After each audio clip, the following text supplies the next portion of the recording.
Ողջույն, ձեզ հետ կլինիկական հոգեբան և հոգեթերապևտ Սուսաննա Ճուղուրյանն է։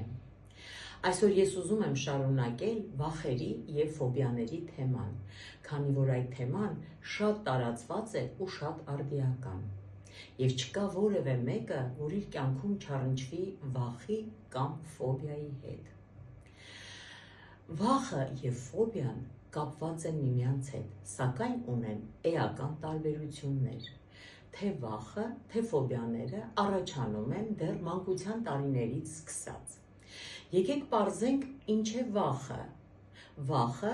դա մեր օրգանիզմի ռեակցիան է պաշտպանողական արտաքին աշխարհի վտանգի նկատմամբ։ Վախը ունի առարկա։ Օրինակ, վախի առարկան կարող է լինել շունը, կարող է լինել հանկարծակի հայտնված մեքենան, մթության մեջ հայտնված մարդը։ Վախի ժամանակ մարդկանց մոտ դրսևորվում են հետևյալ մարմնական ռեակցիաները։ Մարդը սկսում է ունենալ շնչառկելություն, սրտխփոց,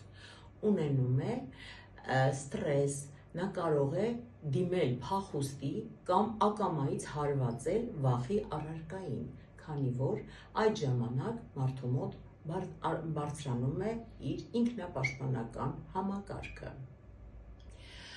Ինչ է ֆոբիան։ Ֆոբիան նույն վախն է, սակայն չունի տրամաբանական հիմք, այսինքն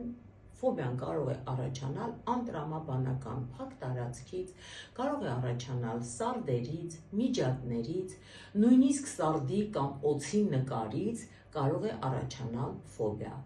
Ֆոբիա կարող է առաջանալ բարձրությունից, այն դեպքում, երբ մարդը ինքը գտնվում է ապահով տեղում, պարզապես դրանք անհիմն են և անտրամաբանական։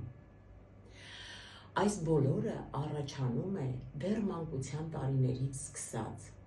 և մանկության տրավմաները, անցյալի փորձը, անցյալի ենթագիտակցական անհանգստությունները, որոնք դեռ պահվել են մեր ենթագիտակցության մեջ, կարող են ողջ կյանքի ընթացքում խանգարել մարդկանց լիարժեք ապրելու։ Այդ վախերն ու ֆոբիաները ազդում են մեր որոշումների ինքնակայացման վրա, ազդում են մեր հարաբերությունների վրա, կյանքի որակի վրա։ Այդ է պատճառը, որ ժամանակին պետք է դիմել հոգեբանին, և միայն մասնագետ հոգեբանը կարող է հայտնաբերել վախի, ֆոբիայի պատճառը և տալ ճիշտ գրագետ լուծում։